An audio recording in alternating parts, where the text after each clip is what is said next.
You mentioned Geoff Tate, and I wanted to ask about that as well because you played. I guess he was billing himself as Operation Mindcrime at the time. Yeah, I actually joined. I joined Tate when he was. So there was a time when there were two Queensryches. So they split. Geoff had his Queensryche, and I joined the Scab Queensryche crew with Geoff. And then there was the other Queensryche that had all the other members and Todd Latour. And the judge who was in charge of it in Washington State was like, well, I'm not going to award either one of you guys the name Queensryche. We're just going to let this go on for a year. Next year, he said, you guys can both tour under the name Queensryche. In a year, we'll see who's still standing and who's, proven themselves to be the real Queensryche. Fucking ballsy thing for a judge to do. Yeah, I know. So both bands had a mission. We got to be the better Queensryche. So Geoff put together a killer band.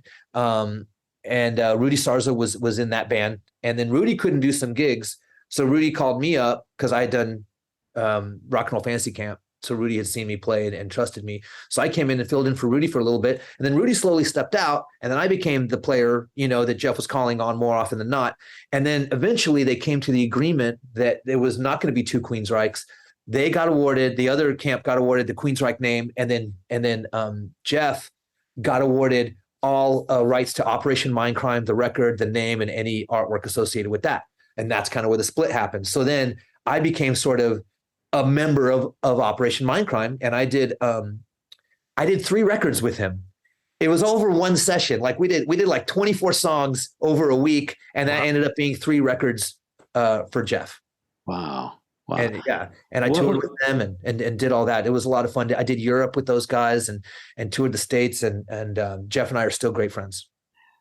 So what was it like working with Geoff? Because for me, in my mind, he's one of the premier vocalists of my youth. When I was a teenager, I've told this story before on the show where, just when you thought nobody could give any competition to Rob Halford and Bruce Dickinson, here comes this Geoff Tate from Queensryche, and you're running around high school going, oh my God, there's somebody that can compete with Rob Halford and Bruce Dickinson.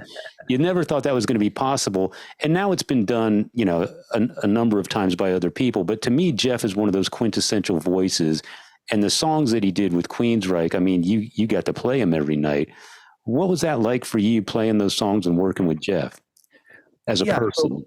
So when Empire came out, that record, I was in high school. That was a big record for me. I remember going and seeing Queensryche when I was, 16 years old in concert.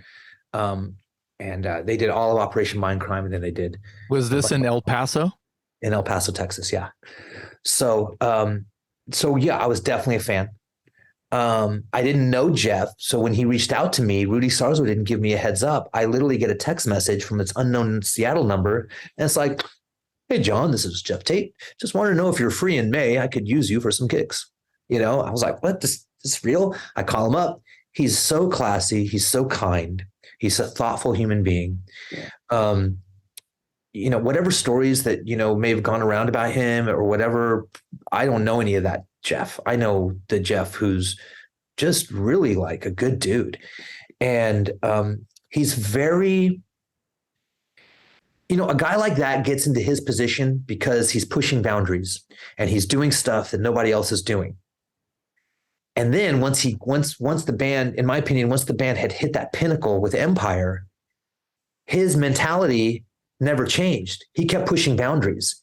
And I think there was part of that. He kind of left his audience behind a little bit on later records because he was still in that head zone of pushing, because that's what got him to where he was at.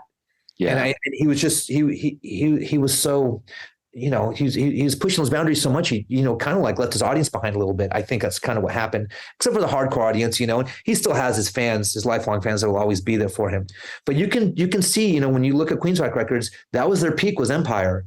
And then, they never really had any strong follow-ups afterward. Right. But that's because he's a visionary. That's just who he is. And when I started working with him, I remember I was trying to write some songs for the record. I'm kind of like leaning on Operation Mindcrime. I'm leaning on Queensryche as direction. Mm-hmm. And he's not interested in any of that. He's like, nah, been there, done that. Yeah. Oh, I get it. You're not rehashing. You're just, everything has to be new for you. You just want to do something new. And here's another thing with him. Every day he wakes up and he sings. First thing in the morning, like when you're on the bus, you always know when you're on Geoff Tate's bus because first thing in the morning, just hear him walking through, the bunk alley, and then you go out front to get coffee. He's like, "Hello, John. Would you like some coffee?" He sings all day long. It's great, and he hates days off. The guy's a warrior. He hates days off. He wants to perform every single night, and that's how he keeps fresh. He just sings all day long. He's a really unique, cool dude, and an incredible talent. Yeah. Awesome. Yeah.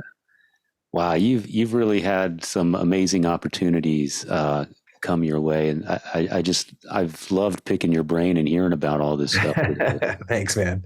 Yeah. It's fun to talk about it. I'm liking going down memory lane here. It's been fun.